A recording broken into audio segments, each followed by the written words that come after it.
Tom Granger, a weathered Marine and his loyal dog Sergeant, a hero who saved lives in Fallujah, faced mockery from teenagers in a quiet town park. Undeterred, Tom's bond with Sergeant remains unbreakable, forged in war and tested by time. An eviction notice threatens their fragile peace, pushing them to a lakeside RV. As Sergeant's health fades, a viral video of their story catches the eye of Marines, led by Master Sergeant Bennett. Their solemn salute reignites hope, but Sergeant's fate hangs in the balance. Will their loyalty triumph, or will time claim its final victory? Tom and Sergeant's story reminds us of unbreakable loyalty. Share your own tales of devotion in the comments. Like, subscribe, and share our channel to honor quiet heroes. Your support keeps their legacy alive. Join us in celebrating bonds that endure, because every story of loyalty matters.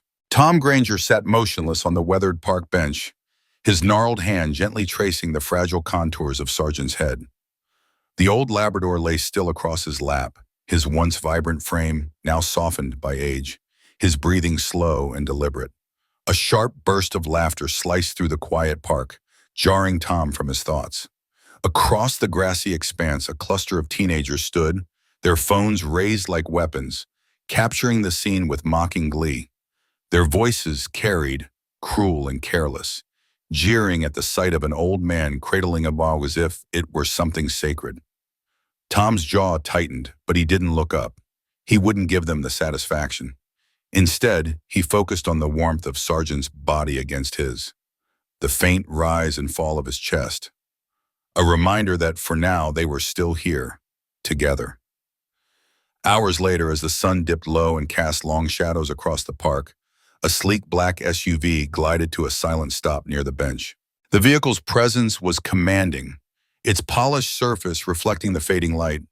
5 Marines stepped out, their dress blues immaculate, their movements precise and purposeful. Without a word, they formed a line and approached Tom and Sergeant. The air grew heavy with unspoken reverence. In perfect unison, they raised their hands in a solemn salute, not to the gawking onlookers who had begun to gather, nor to the world that had long since moved on from their sacrifices, but to the unbreakable bond between the man and his dog. Tom's throat tightened, his eyes stinging with the weight of a moment he hadn't expected. For a fleeting second, he felt the desert heat on his skin again, heard the distant crack of gunfire, and saw Sergeant's steady gaze leading him through the chaos. The Marine's gesture wasn't just respect, it was recognition of a truth that no words could fully capture. At 72, Tom Granger had long since stopped thinking of himself as anything special. The word hero felt like a stranger's coat, too heavy, too ill-fitting. He was just a man who had done what was required of him, nothing more. But in the scorched streets of Fallujah, where every shadow hid a threat and every step could be your last, doing what was required often meant staring death in the face and refusing to blink. Survival wasn't just about skill or luck. It was about trust, the kind that ran deeper than words, forged in moments when hesitation meant annihilation. For Tom, that trust hadn't come from another Marine, though he'd known plenty of brave men. It had come from Sergeant, a Labrador retriever whose sharp eyes and unyielding spirit had saved him more times than he could count. Sergeant wasn't just to call him that was to miss the point entirely. He was a soldier, trained to sniff out the improvised explosive devices that lurked beneath the dust, waiting to tear through flesh and steel. His senses were sharper than any machine, his courage fiercer than most men could muster. Tom could still recall the night Sergeant had saved their entire unit, the memory as vivid as if it had happened yesterday. They'd been patrolling a narrow, moonlit alley, the kind of place where the air felt thick with danger. Sergeant, usually calm and methodical, had stopped dead in his tracks. His ears flicked, his nose twitched as he sifted through the scents of the dry, war-torn air. Then, with a quiet intensity, he turned and pressed his body against Tom's leg, the signal that had become as familiar as Tom's own heartbeat. The patrol froze. Moments later, a demolition expert uncovered a deadly web of explosives, their crude wiring hidden beneath the dirt. One wrong step, and Tom, his men, and everything they'd fought for would have been reduced to ash. That night, as they made it back to base, Tom had knelt beside Sergeant, his hand buried in the dog's fur, whispering words of gratitude that felt inadequate against the magnitude of what had been given. In war, trust was more precious than anything else. Ammunition could run dry, plans could crumble, but the bond between Tom and Sergeant was a constant. Sergeant never asked for glory or recognition. All he wanted was a scratch behind the ears, a quiet reassurance that Tom was there, that they were in this hell together. And Tom, for his part, had given his all to earn that trust, knowing that Sergeant's life depended on him just as much as his own did on the dog. They were partners, equals in a way that transcended rank or species, bound by a loyalty that no war could sever. When Tom's deployments ended, he thought the worst was over. He was wrong. The real fight began back home, not against enemies, but against a system that saw Sergeant as property, not a brother. Military working dogs, especially those tied to classified missions, were treated like equipment, reassigned to new handlers, or sent to impersonal facilities to live out their days. The idea of leaving Sergeant behind was unbearable to Tom. They'd faced death together, shared moments of fleeting joy amidst the carnage, and made promises that no one else could understand. He couldn't know that he had to face a new kind of war, one fought with endless forms, sleepless nights, and desperate appeals. Tom threw himself into the battle, writing letters to anyone who might care, calling in every favor he had ever earned, and pleading with officials who seemed to see only rules and regulations. Some nights, alone on his porch, he gripped Sergeant's old leash, its worn leather a painful reminder of the dog he might never see again. In those moments, doubt crept in, whispering that the world had changed, that promises made in the heat of battle meant nothing in the cold, orderly reality of civilian life. But Tom didn't give up. After nearly a year of relentless persistence, the news finally came. Sergeant would be released to him. The day Tom walked into the military kennel, his heart pounding, he saw Sergeant's ears lift at the sound of his voice. The dog's eyes, still sharp despite the months apart, met his with a trust that broke Tom wide open.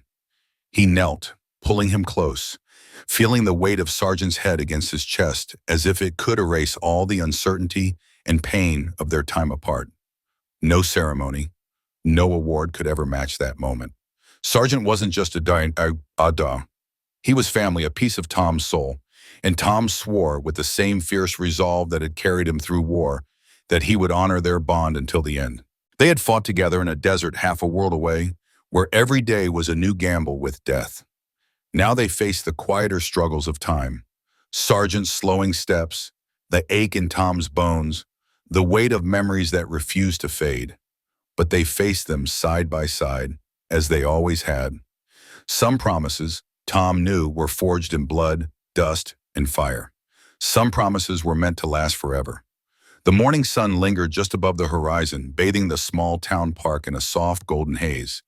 Its rays stretched across the weathered walking paths, where cracks spiderwebbed through the concrete, and spilled over the chipped wooden benches, casting shadows that seemed to yawn with the laziness of early day. Tom Granger eased himself onto his familiar perch, the bench tucked beneath the sycamore tree whose leaves whispered secrets to the breeze. At his feet, Sergeant, his old dog, curled up with the quiet dignity of a companion who'd seen too many years to care for pomp.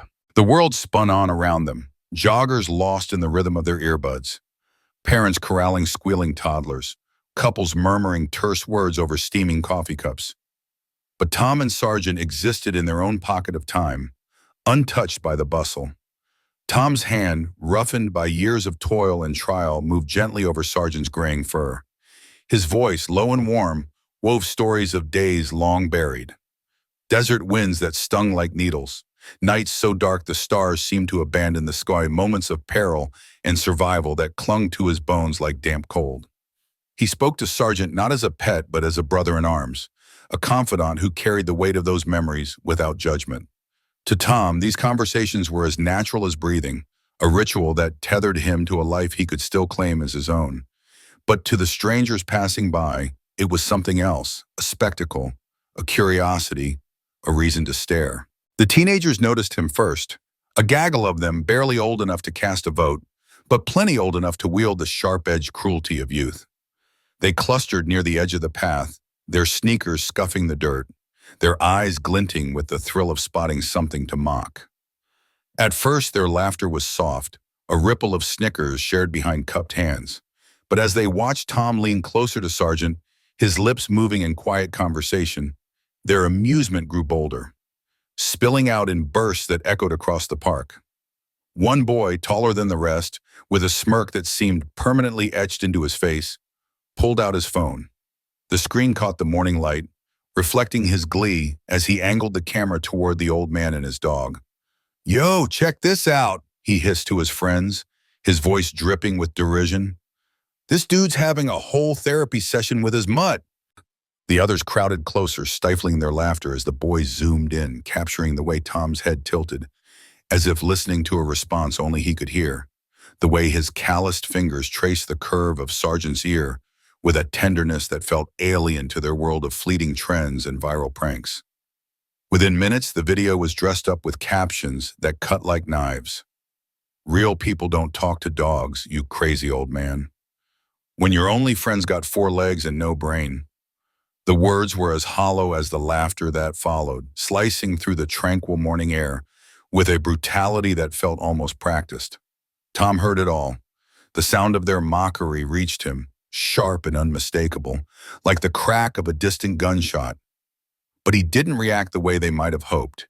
He didn't flinch or turn to face them, didn't raise his voice or hurl insults back across the park. Instead, he bent lower, his forehead nearly brushing Sergeant's, and whispered something too soft for the wind to carry.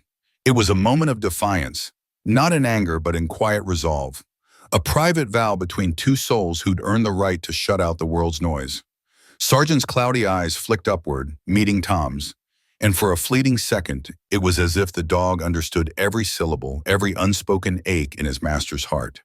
The teenagers, oblivious to the depth of that bond, kept laughing, their voices fading into the background, as Tom and Sergeant held their ground, unyielding in their shared solitude. It wasn't long before the park manager approached, his steps hesitant, his face pinched with discomfort. He was a middle-aged man, his polo shirt straining against a belly that spoke of too many desk-bound years, and he clutched a clipboard like it might shield him from the awkwardness of what he had to say. The teenagers lingered nearby, their phones still raised, eager to capture whatever came next. Mr. Granger," the manager began, his voice faltering as he glanced at the watching crowd. "We've had some concerns raised about your behavior." Tom's hand paused on Sergeant's fur, but his expression remained calm, his eyes steady as they met the manager's. "My behavior?" he asked, his tone neither defensive nor confrontational. Just a quiet request for clarity.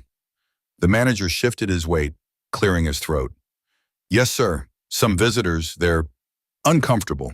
You talking to yourself out here, especially with kids around, it's unsettling for folks."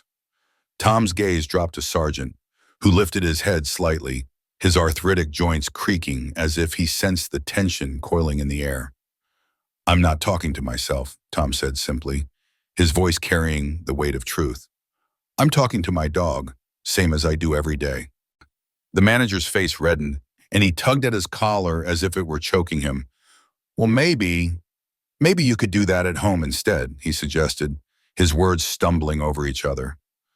Tom's hand resumed its slow, soothing motion over Sergeant's fur, and for a moment he said nothing, as if weighing the request against the years he'd spent on this bench, in this park with this dog.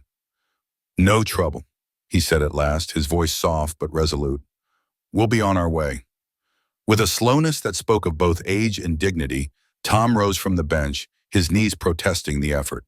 Sergeant, stiff and halting, struggled to his feet, his loyalty overriding the pain in his joints.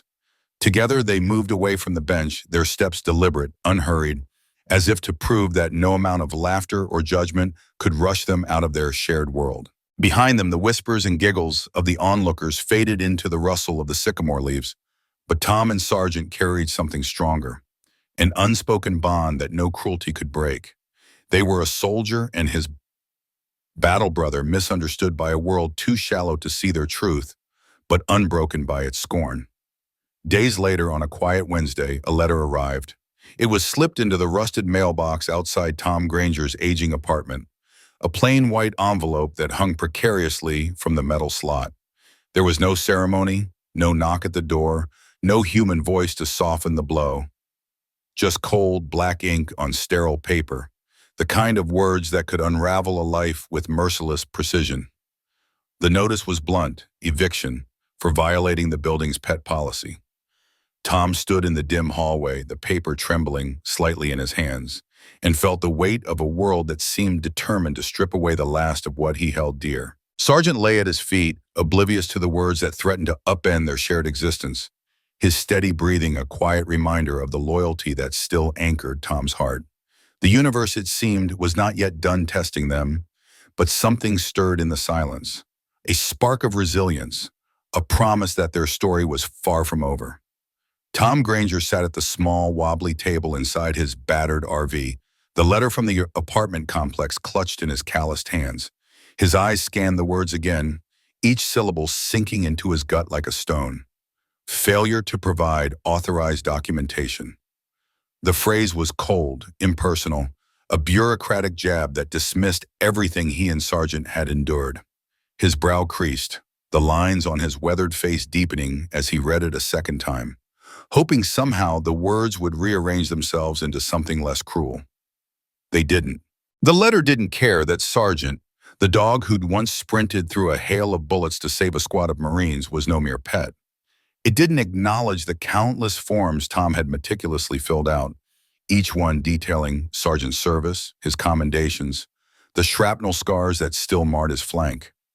It ignored the truth that Sergeant was a veteran, a brother in arms, not just some animal to be waved off by a faceless clerk. Somewhere in the labyrinth of government offices, their story had been reduced to a single overlooked form, stamped with rejection and buried under a pile of indifference. Sergeant stirred at Tom's feet, his graying muzzle nudging against the worn leather of Tom's boot with a soft, familiar grunt. The sound was a quiet anchor, pulling Tom back from the edge of despair. He folded the letter with deliberate care, as if tucking away a wound, and slipped it into the pocket of his faded jacket. "We've faced worse, boy," he whispered, his voice low and steady, though it trembled with the weight of memory. "Much worse." He reached down to scratch behind Sergeant's ears, feeling the warmth of the dog's loyalty, the unspoken promise that had carried them through firefights and long, sleepless nights. The apartment complex, a crumbling relic of government-subsidized housing for veterans like Tom, had been their refuge for 5 years. It wasn't much, peeling paint, creaking floors, and neighbors who kept to themselves. But it was theirs, a safe harbor in a world that seemed to have forgotten them. Now the notice gave them 30 days to vacate. No appeals, no exceptions, just a cold, final eviction. Tom's life had never been one for soft landings. His brothers in arms, the men he'd fought beside, were scattered across the country, some lost to time, others to the ghosts of war they couldn't outrun. His pension was a thin thread, barely enough to cover rent, groceries, and the growing stack of bills for Sergeant's medications. The dog's joints had stiffened over the years, his once powerful frame now slower, more fragile. There was no room for error in Tom's world, no savings to cushion the fall. He'd sold what little he owned, a few medals, a battered guitar, a watch his father had given him, to scrape together enough for the RV. It was a relic, its engine coughing and its walls thin, but it had wheels. It had freedom. Tom had driven it to the outskirts of town, to a quiet lake where he and Sergeant had once trained for desert deployments, in a time when they were both younger, faster, when the world still seemed to hold a place for them. Now surrounded by the whisper of pine trees and the gentle lapping of water against the shore, Tom had built a new kind of home. It was rough, stitched together from necessity, but it was honest. Each morning he walked the lake's edge with Sergeant, the dog hobbling beside him, his steps uneven but determined. Time had slowed them both, but something deeper than routine kept them moving. A shared resolve, a bond forged in the crucible of war. In the evenings, Tom sat by a fire pit he'd built from smooth river stones, reading aloud to Sergeant under a sky heavy with stars. The stories varied, old westerns, dog-eared paperbacks, sometimes just the newspaper, but Sergeant listened, his head resting on Tom's knee, his breathing steady and loyal. Out here, there were no mocking glances, no whispers about the old man and his dog. Just the wind, the call of night birds, and the quiet presence of the one creature who had never left his side. The world had turned its back on them. The system, with its endless forms and heartless rulings, had failed them. But Tom and Sargent carried a truth no eviction notice could touch. Home wasn't a building, not a set of walls or a roof. It was the weight of a sergeant's head against his boot, the shared silence of two survivors who'd seen the worst and chosen to keep going. It was a promise sealed in blood and battle, a loyalty so stubborn it refused to break, no matter how battered they became. Together, they would defend it until the end. The first real cold of the season slipped in overnight, sharp and silent, cutting through the thin walls of the RV like a blade. Tom woke to his own breath clouding in the dim morning light, a chill settling into his bones. He turned instinctively to check on Sargent, a habit born of years spent watching each other's backs. His heart stopped. Sargent lay trembling on the floor, his body racked with violent shudders, his paws twitching as if caught in a dream of running. Those eyes, once sharp enough to spot danger across a battlefield, were clouded now, glazed with pain. A low whimper escaped him, a sound so soft yet so piercing it cut deeper than any wound Tom had ever known. This was no ordinary morning. This was fear, raw and relentless, gripping Tom's chest tighter than any firefight ever had. He scooped Sargent into his arms, his hands shaking as he felt how light the dog had become, how fragile the once mighty muscles now seemed. The cold air burned his lungs as he stumbled outside, fumbling with the RV's ignition. The engine sputtered to life, coughing smoke as Tom steered toward the nearest veterinary clinic, his hands white-knuckled on the wheel.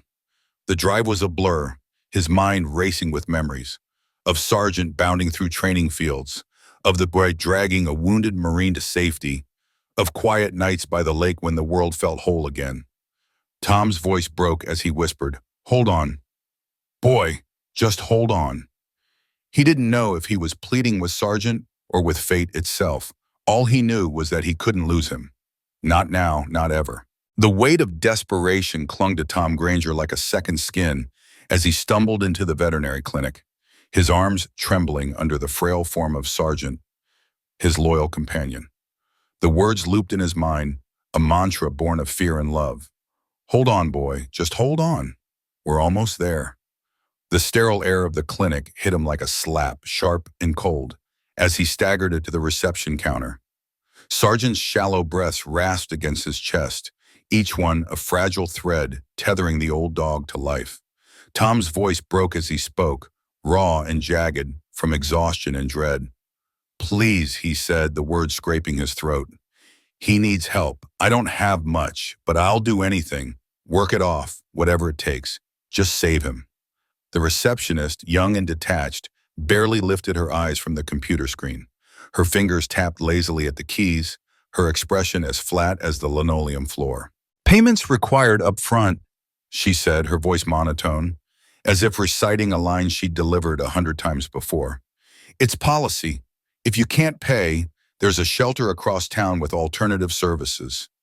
The words landed like a blow and Tom stood frozen, trying to process the meaning behind her clinical tone. Alternative services. A euphemism, polite and hollow for a final act. Euthanasia, the cheap solution when a life was deemed too expensive to save. His heart lurched. "I don't want to put it out," he whispered, his voice barely audible, as if speaking too loudly might shatter the fragile hope he clung to.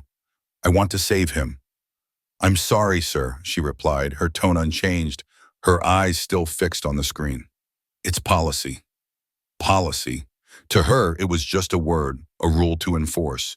To Tom, it was a betrayal, a cold dismissal of the bond he shared with the creature who had been his anchor through hell and back. He sank into a cracked vinyl chair in the waiting area, the cheap material squeaking under his weight. Sargent trembled in his arms, his once strong frame now brittle, his fur matted and thin. Tom's hands, rough and scarred from years of war, moved gently over the dog's side, tracing the familiar contours of a body that had once bounded through deserts and slept beside him under starlit skies. He didn't cry, not yet. Tom Granger hadn't shed tears in years, not when he buried friends in foreign soil, not when medals were pinned into his chest like hollow apologies for all he'd lost. But now, sitting in that sterile waiting room, his heart fractured under a weight heavier than any battlefield. Helplessness. Around him, the waiting area buzzed with the quiet indifference of strangers.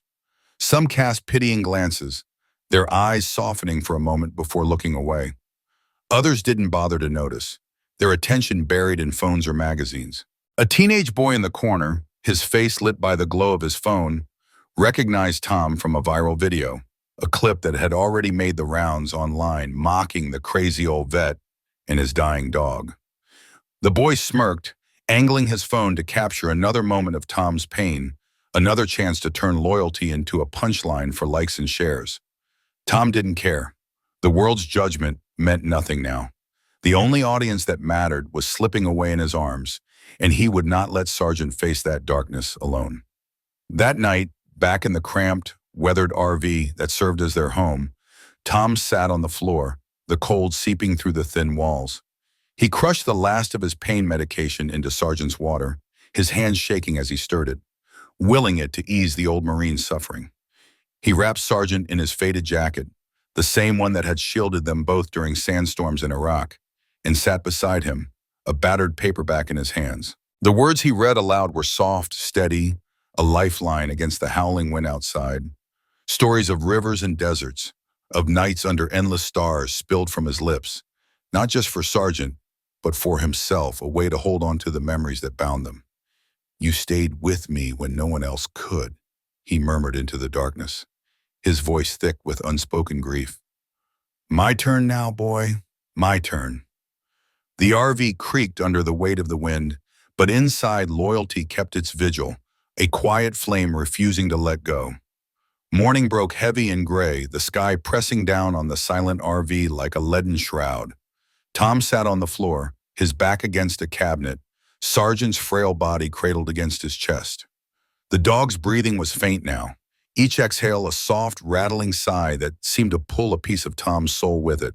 He whispered stories still, his voice hoarse but unwavering, tales of battles fought side by side, of quiet moments when the world was just the two of them against the chaos. He spoke to keep Sergeant tethered to this world, to delay the inevitable just a little longer. Across town, the second video had exploded online, a fresh wave of cruelty flooding comment sections with laughter and scorn. "Look at the crazy old man talking to his mutt," they wrote, their words sharp and careless, thrown by people who had never fought for anything worth losing. But not everyone who saw the video mocked. In a quiet office at a Marine Corps base, Master Sergeant Bennett sat at his desk, his eyes fixed on the grainy footage.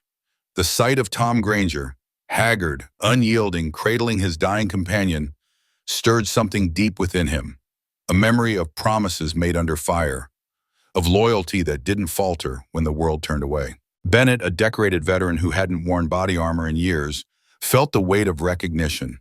He knew Sergeant, not the dog, but the title, the unspoken code that bound those who served. Less than 3 hours after the video began to spread, a black SUV rolled out of the base gates, its government plates gleaming under the overcast sky. It moved with quiet purpose, engine idling low as it pulled up to the lake's edge where Tom's RV stood. No sirens, no fanfare, just the steady hum of intent, a spark of hope in a world that had forgotten how to care. 5 Marines stepped into the biting winter air, their presence commanding yet devoid of pomp. Master Sergeant Bennett led the way, his broad shoulders squared with purpose, followed by Lieutenant Parker, whose steady gaze carried the weight of unspoken promises.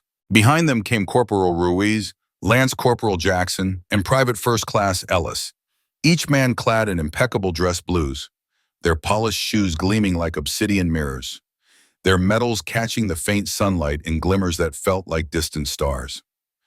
They moved in perfect unison, their steps a silent testament to years of shared hardship, discipline, and an unbreakable bond forged in the crucible of service.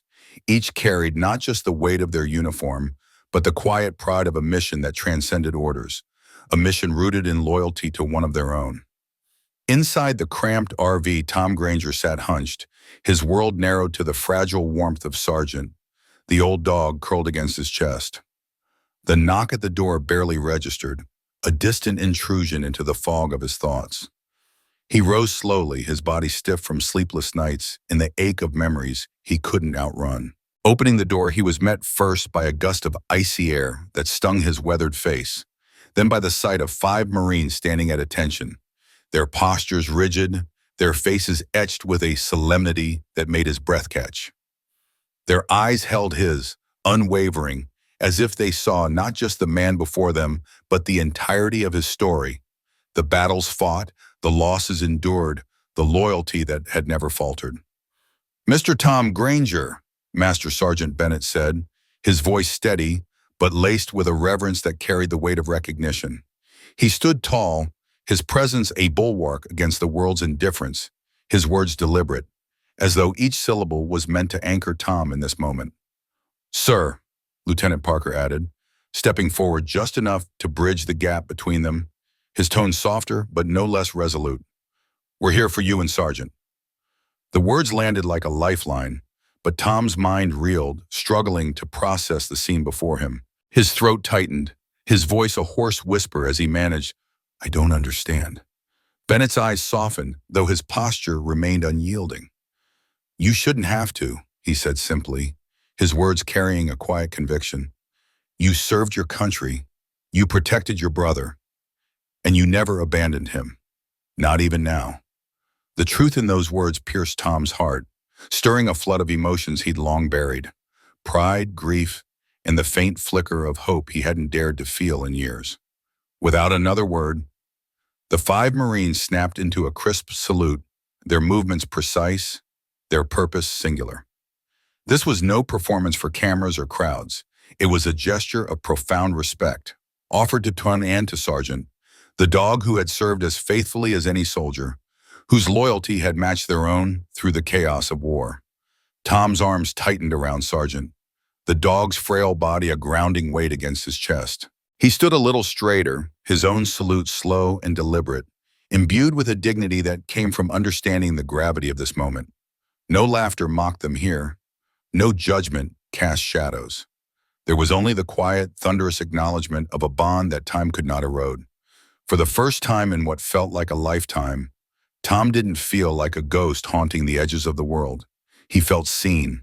He felt home. The journey to Bethesda Naval Veterinary Hospital passed in a haze of murmured reassurances and careful hands.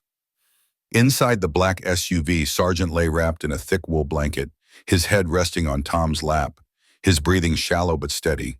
Tom kept one hand on the dog's side, feeling the faint rhythm of life beneath his fingers, willing it to hold on just a little longer. The Marines spoke sparingly, their presence a quiet strength that filled the vehicle's interior. Lieutenant Parker occasionally glanced back, his eyes carrying a silent promise. "We've got you."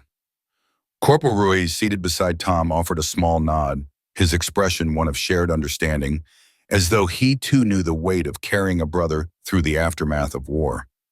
The others, Jackson and Ellis, sat in respectful silence, their stillness a comfort in itself.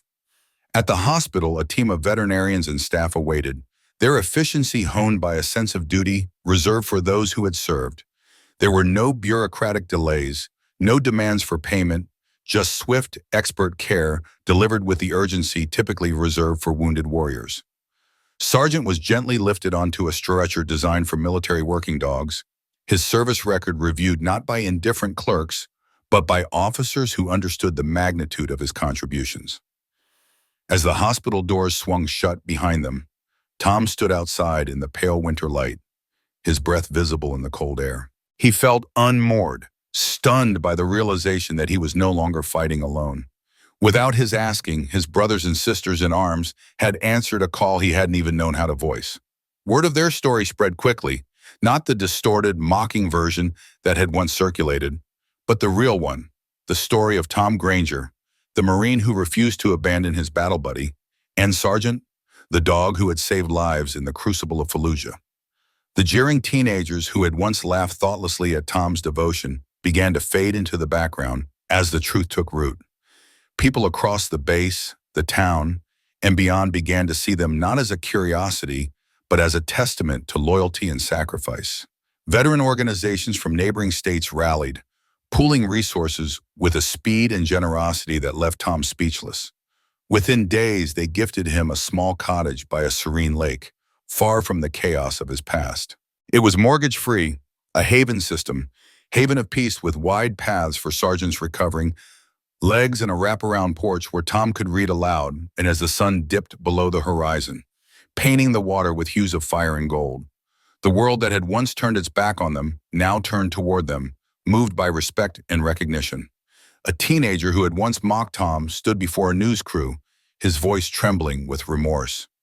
"I didn't know," he admitted, tears welling in his eyes. "I thought he was just some crazy old man. I didn't know what they'd been through." His apology, raw and unscripted, echoed across the airwaves, a small but significant shift in the tide of public perception. At Bethesda, Sargent defied the odds. His battered body, tempered by years of service, fought back with the same relentless spirit that had carried him through bomb-riddled streets. Each day his strength returned, a testament to the resilience that had defined his life. Tom, ever by his side, felt the weight of isolation lift, replaced by a quiet hope that maybe, just maybe, they could find peace together in the time they had left. The Marines, the hospital staff, and even strangers moved by their story became a new kind of family. One bound not by blood, but by honor, ensuring that Tom and Sargent would never be invisible again. Under a sky painted with the sharp clarity of autumn blue, a formal ceremony unfolded on the hospital lawn, a moment steeped in solemn pride. Tom Granger stood tall in borrowed dress blues, the fabric stiff against his weathered frame, his shoulders squared with a quiet dignity that belied the years of hardship etched into his face. Beside him sat Sargent, the loyal German shepherd, his service vest pristine and adorned with a gleaming medal that caught the sunlight. The dog's eyes, wise and steady, held a depth of understanding that seemed to transcend the moment, as though he too felt the weight of what was being honored. The K-9 Service Medal, long approved but never before bestowed, was now presented with full military honors, a recognition of a bond forged in the crucible of war and tempered by unwavering loyalty. As Tom knelt to accept the medal, his hands trembled, not from nerves, but from the flood of memories that surged within him. The chaos of battle, the quiet nights when Sargent's warmth was his only anchor, the unspoken vow they'd made to see each other through. Sargent, sensing the gravity of the moment, lifted his paw with a slow, deliberate grace, resting it gently against Tom's hand. The touch was light but profound, a silent pact renewed before the gathered crowd. A photographer's shutter clicked, freezing the moment in time. A man and his dog bound by a loyalty that words could never fully capture. Their connection a testament to a bond that war, time, and even the slow grind of life could not break. For the first time in years, Tom's face softened into a smile. Not the guarded, fleeting kind he'd worn to survive, but a genuine one, brimming with pride and a quiet joy. In that moment, he understood that honor wasn't found in the fanfare of parades or the weight of medals. It was in standing steadfast beside those who stood by you, no matter the cost. Life after the ceremony settled into a gentle rhythm by the lake, where Tom and Sargent had made their home in a modest cottage with a wheat-borrowed creaking porch. Each morning, Tom would ease himself into a weathered rocking chair, a steaming mug of black coffee warming his calloused hands. The ritual was a small act of reclaiming normalcy, a way to anchor himself in a world that had once felt so foreign. Beside him, Sargent it would begin, his breathing a soft, steady cadence that brought Tom a peace he hadn't known in years. The rise and fall of the dog's chest was a reminder that some battles, those fought with patience, love, and quiet perseverance, could still be won. Tom would often sit in silence, watching the morning mist curl over the lake, his thoughts drifting to the years they'd spent together, the missions they'd survived, and the unspoken trust that had carried them through. The neighborhood children, once cautioned by wary parents to steer clear of the strange old man and his dog, now approached with curiosity and reverence. They'd climb the porch steps, their eyes wide with wonder, asking in hushed voices if they could meet the famous dog. Tom, his heart softened by their innocence, welcomed them with a quiet smile that held more warmth than he'd thought himself capable of. He'd show them how to approach Sargent gently, guiding their small hands to stroke the dog's fur, teaching them to feel the steady pulse of loyalty beneath their touch. One afternoon, a young boy with a mop of unruly hair gazed up at Tom, his voice trembling with awe. "Is he a superhero?" he asked, his eyes fixed on Sergeant's calm, knowing gaze. Tom's chuckle was low and warm, a sound that seemed to rise from a place long buried. "No, son," he said, scratching behind Sergeant's ear with a tenderness that spoke of years of camaraderie. "He's just a Marine, like me." The words were simple, but they carried the weight of a truth that needed no embellishment. Word of Tom and Sergeant's bond spread far beyond the small town, rippling out like waves across the lake. Veterans from every branch and generation began to make pilgrimages to the cottage, drawn by stories of a man and dog whose loyalty had become a quiet legend.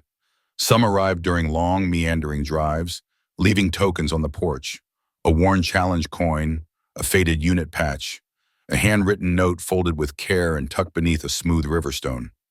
Others stayed longer, sharing coffee and stories with Tom, their voices thick with memories of their own battles, their own bonds.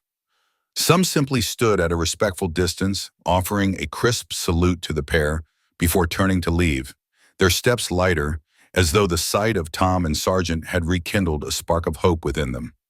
Each visitor, in their own way, carried a piece of that light back into the world. At the local park, where Tom had once endured the sting of mockery from passers-by, something remarkable happened. Without fanfare or announcement, a small bronze plaque appeared beside the old bench beneath the sycamore tree. Its inscription was simple yet profound: "In honor of military working dogs and their handlers, loyalty beyond words." The words were a quiet acknowledgment of a truth that had taken root in the community, a recognition that Tom and Sergeant's story had shifted something fundamental. Tom visited the park only once after the plaque's appearance, Sergeant moving slowly at his side, his steps heavy with age. Tom didn't need to sit on the bench again. He'd already made his peace.